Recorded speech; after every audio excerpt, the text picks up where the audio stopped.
और दोस्तों, एक बार आप सभी का फिर स्वागत है हमारे इस कार्यक्रम में। और दोस्तों, मैं सभी को ये कहता हूँ कि जितने लोग भी नशा करते हैं, देखिए, मनी, पावर, सेक्स, कितने शब्द बोले मैंने? ये बहुत बार वजह बनती हैं हमारे दोबारा से नशा। बहुत सारे लोग इसलिए भी रिलैप्स हो जाते हैं कि उन्हें सेक्स करने में मजा, तो उन्हें नशे का सहारा लेना पड़ता है। अब चूंकि उन्हें अपनी बीमारी के बारे में ज्यादा मालूम है नहीं। अब इस बात को आप यहाँ से है हमारे इसे सेशन में। और अगर आप रात को जागते हो, थोड़ा सा नींद अपनी कुर्बान करते हो, तो इसका फायदा भी आपको मिलता है, नहीं मिलता है? बताओ। हो सकता है कुछ देर के लिए आपको फ्रस्ट्रेशन होती हो, झुंझलाहट होती हो, या गुस्सा आता हो कि बताओ जी, रात को 10 बजे हमारी क्लास। लेकिन जब क्लास होती है, आपको सीखने को, समझने को मिलता है, फिर कैसा लगता है आपको? कैसा लगता है? सच कह रहा हूं, मैं झूठ कह रहा हूं? फिर आपको लगता है कि यार, जब हम नशे के लिए रातों को जाग सकते हैं, तकलीफें उठा सकते हैं, तो हम अपनी रिकवरी के लिए भी, हाँ यार, देखो, न्याय करना होगा आपको रिकवरी के साथ। मतलब नशे के लिए तो आप चौथी मंजिल पे चढ़ जाओगे रस्सी के सहारे, चोरी करने के लिए, बस में डंडे पर सौदा बनाने खतरों के खिलाड़ी बन जाओगे। सच कह रहा हूं, झूठ कह रहा हूं? नशे के लिए, नशे के जुगाड़ के लिए हम खतरों के खिलाड़ी। हम पुलिस की भी चिंता नहीं करेंगे, हम पब्लिक की भी चिंता नहीं करेंगे, हम दीन की भी चिंता नहीं करेंगे, हम किसी की चिंता।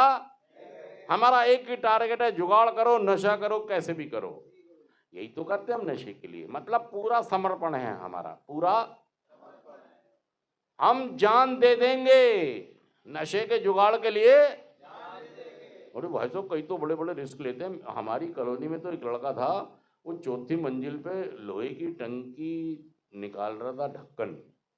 वो चौथी मंजिल से नीचे मेरी वाइफ बालकनी में थी, कह रही कमल गिर गया, कमल गिर गया।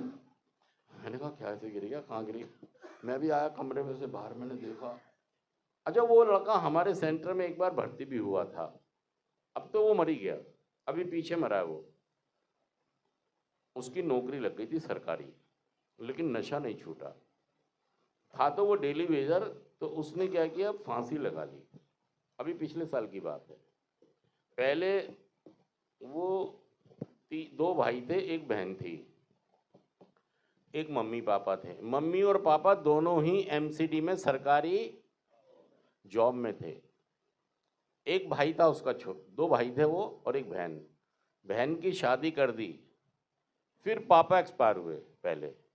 फिर उसका छोटा भाई ट्रक के नीचे एक्सीडेंट मर गया। बहन की शादी हो गई, वो चली गई। फिर माँ मर गई। माँ मरने की नौकरी उसको, लड़के को मिल गई, जो कमल था। वो ऊपर से गिरा भाई साहब, और नीचे वो 2-4 महीने तो वो उसके ऊपर, वो कमर बच गया वो, मगर मरा नहीं। उसकी कमर पर वो बंधी रही, बेल्ट वेल्ट ये वो। फिर कुछ महीने वो व्हील चेयर पर चलता रहा। उसके बाद ठीक होकर उसकी नौकरी लग गई। तो नौकरी लग गई, और उसके बाद भी नशा नहीं छूटा, और वो खत्म हो गया। तो हमें ये कह रहा हूं, नशे के लिए हम कितनी रिस्क, जब हम नशे के लिए रिस्क ले सकते हैं, खतरे के खिलाड़ी बन सकते हैं, तो यार रिकवरी के लिए क्यों नहीं हम कर सकते कुछ? रिकवरी के लिए हमको फ्रस्ट्रेशन होती है, गुस्सा आता है, क्लास में बैठने से बचते हैं। सच कह रहा हूं, झूठ कह रहा हूं? क्लास में नहीं बैठूंगा, क्योंकि मैं तो सब, मुझे सब पता है भाई साहब। अभी तो फिल्म पिटी है, कहीं ऐसा ना हो फिल्म बंदी हो जाए। फिल्म, हाँ, तुम्हारे जीवन की फिल्म पिट गई या हिट हो गई? कहीं ऐसा ना बॉक्स ऑफिस से बंदी हो जाएगी।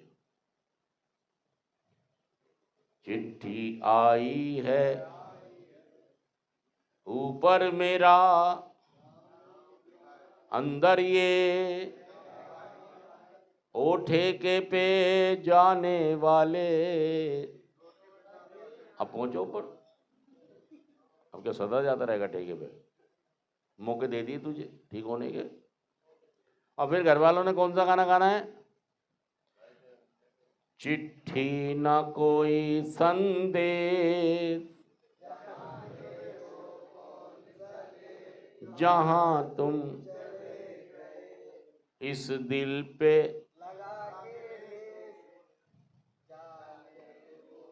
अब तो भाई साहब 2025 आ गया, अब तो वो जमाना आ गया है कि 13 दिन रोते भी नहीं सही से रोक लोग। 13 दिन अनवर नहीं, टाइम ही नहीं है। नहीं कहना नहीं, हटाओ फिल्म पिटी, वैसे ही पीटीपी फिल्म थी, हटाओ, ऐसी बोझ बना हुआ था ये हमारे ऊपर, हटाओ पर। हाँ, नशेबाजों के साथ तो ये होना है भाई साहब कि जान बची तो। हाँ, तुम कौन सा प्रोटेक्शन दे रहे हो उन्हें जो तुम्हारा मातम।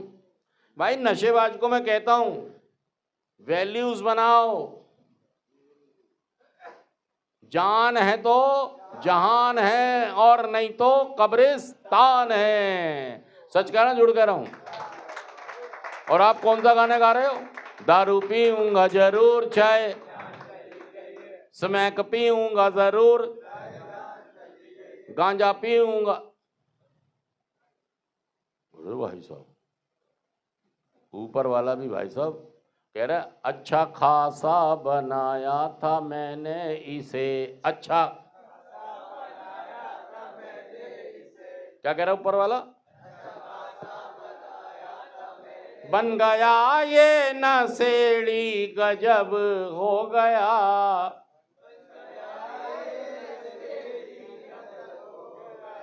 इसे क्या हो गया?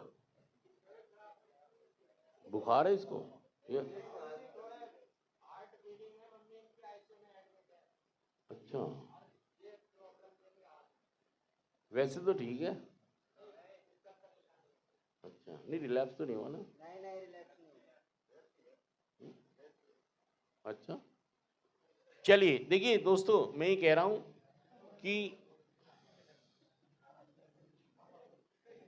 मनी पावर सेक्स ये हमारे रिलैक्स में बहुत बड़ा योगदान। आज का हमारा थॉट ये कह रहा है जिंदगी को चुनना है, ना कि मौत को चुनना है। हमारी जो पर्सनालिटी है ये आत्म विनाशकारी हो चुकी है। कैसी हो चुकी है? आत्म विनाशकारी का मतलब ये होता है कि मैं भी बर्बाद होऊंगा और जितनी चीजें मेरे आसपास हैं सबको बर्बाद कर दूंगा। सच कह रहा हूं मैं, झूठ कह रहा हूं? जो नशा करने वाला आदमी है ये आत्म विनाशकारी है, अपने आसपास की सब चीजों को खा जाता है। क्यों हंस रहा है ये? इतना क्यों हंस रहा है? ये अपने आसपास की सारी चीजों को खा जाता है। और देखिए वही कहता है कि दो रास्ते हैं, या तो सुधार का रास्ता अपना लीजिए। सुधार का रास्ता आप अपनाते हैं तो आपने किसको चुन लिया है?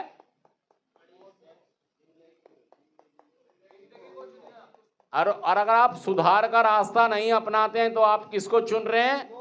मौत को चुन रहे हैं। आप यहां से जाके बाहर नशा करते हैं तो आप किसको चुन रहे हैं?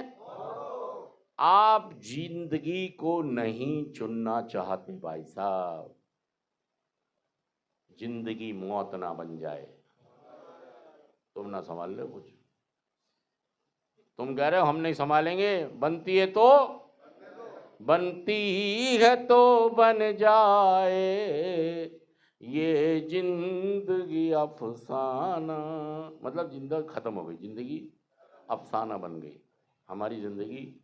सच कह रहा हूं मैं, झूठ कह रहा हूं? खत्म हो गई। मनी पावर सेक्स ये पेन नहीं चल रहा है, अगली बार आऊंगा तो हम ब्लैक बोर्ड के ऊपर समझेंगे कि मनी पावर और सेक्स कैसे हमें रिलैप्स की ओर धकेल देते हैं।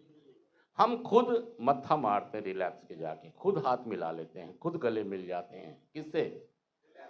भाई साहब बार बार नहीं होगा ये, बार बार।